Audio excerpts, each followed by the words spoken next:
say great science is built on the shoulders of giants. Not here. At Aperture, we do all our science from scratch. No hand-holding.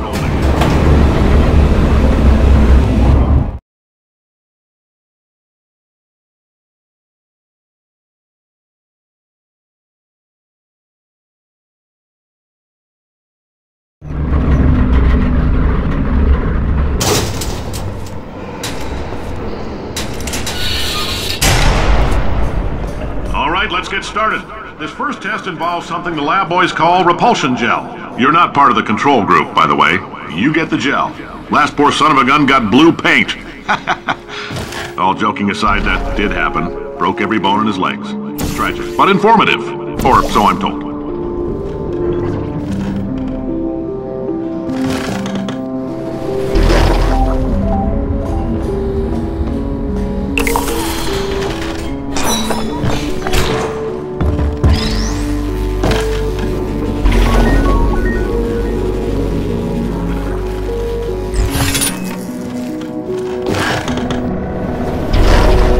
Boys just informed me that I should not have mentioned the control group. They're telling me I ought to stop making these pre-recorded messages. That gave me an idea. Make more pre-recorded messages. I pay the bills here, I can talk about the control group all damn day.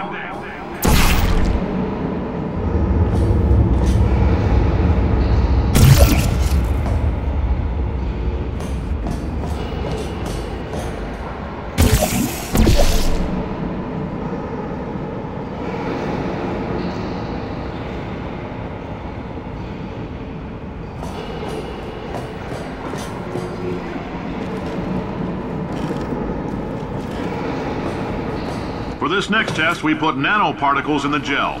In layman's terms, that's a billion little gizmos that are going to travel into your bloodstream and pump experimental genes and RNA molecules and so forth into your tumors. Now, maybe you don't have any tumors. Well, don't worry. If you sat on a folding chair in the lobby and weren't wearing lead underpants, we took care of that too.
Oh, in case you got covered in that repulsion gel, here's some advice the lab boys gave me. Do not get covered in the repulsion gel. We haven't entirely nailed down what element it is yet, but I'll tell you this, it's a lively one, and it does not like the human skeleton.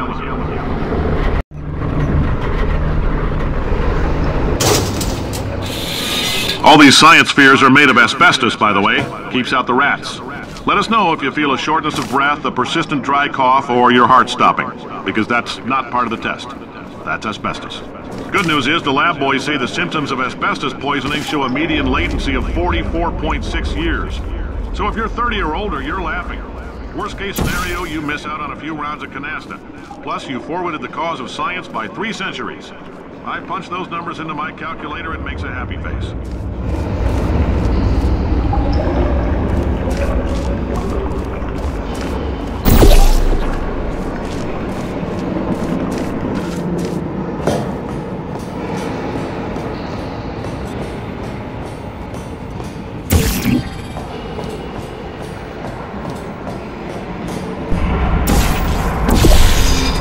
I like your style. You make up your own rules, just like me.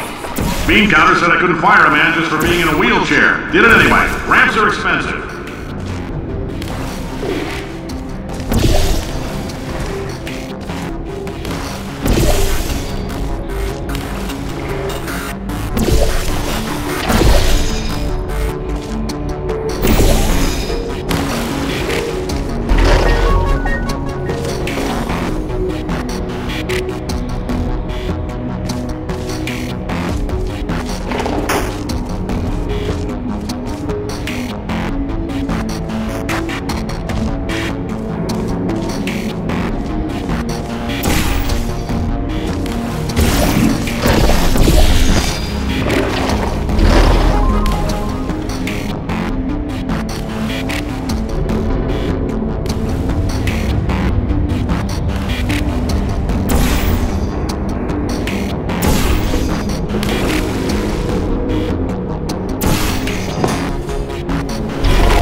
coffee we gave you earlier had fluorescent calcium in it so we can track the neuronal activity in your brain.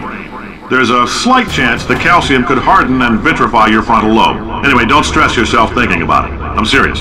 Visualizing the scenario while under stress actually triggers the reaction.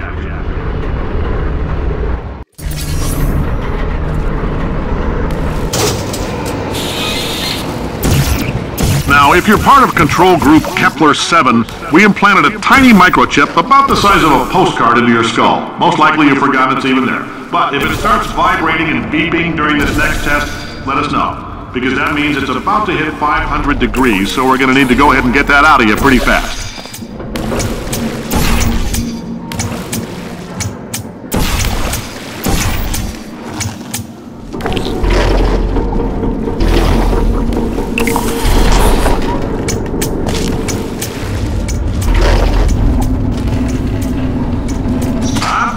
Keep your pants on.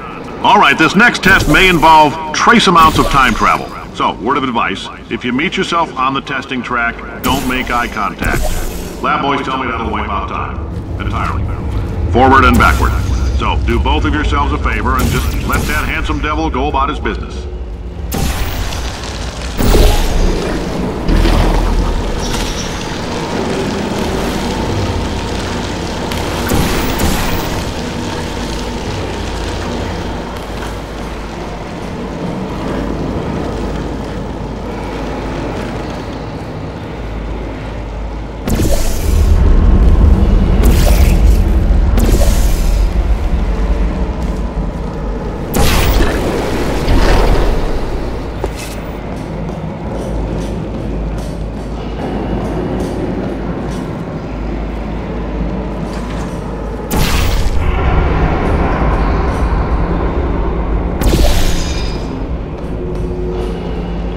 If you're hearing this, it means you're taking a long time on the catwalks between tests.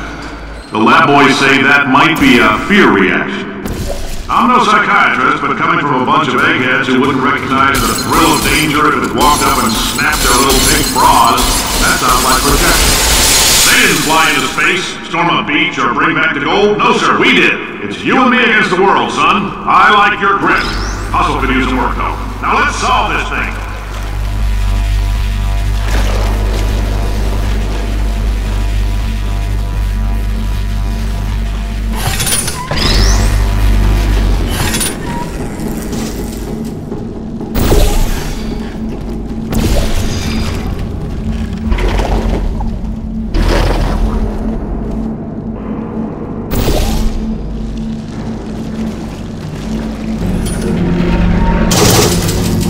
Science isn't about why, it's about why not. Why is so much of our science dangerous? Why not marry safe science if you love it so much? In fact, why not invent a special safety door that won't hit you on the butt on the way out because you are fired? Now you test subject, you're doing fine. Yes, you, box your stuff, out the front door, parking lot, car, goodbye.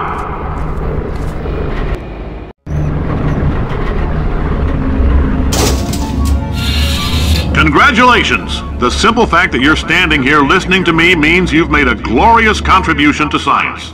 As founder and CEO of Aperture Science, I thank you for your participation and hope we can count on you for another round of tests.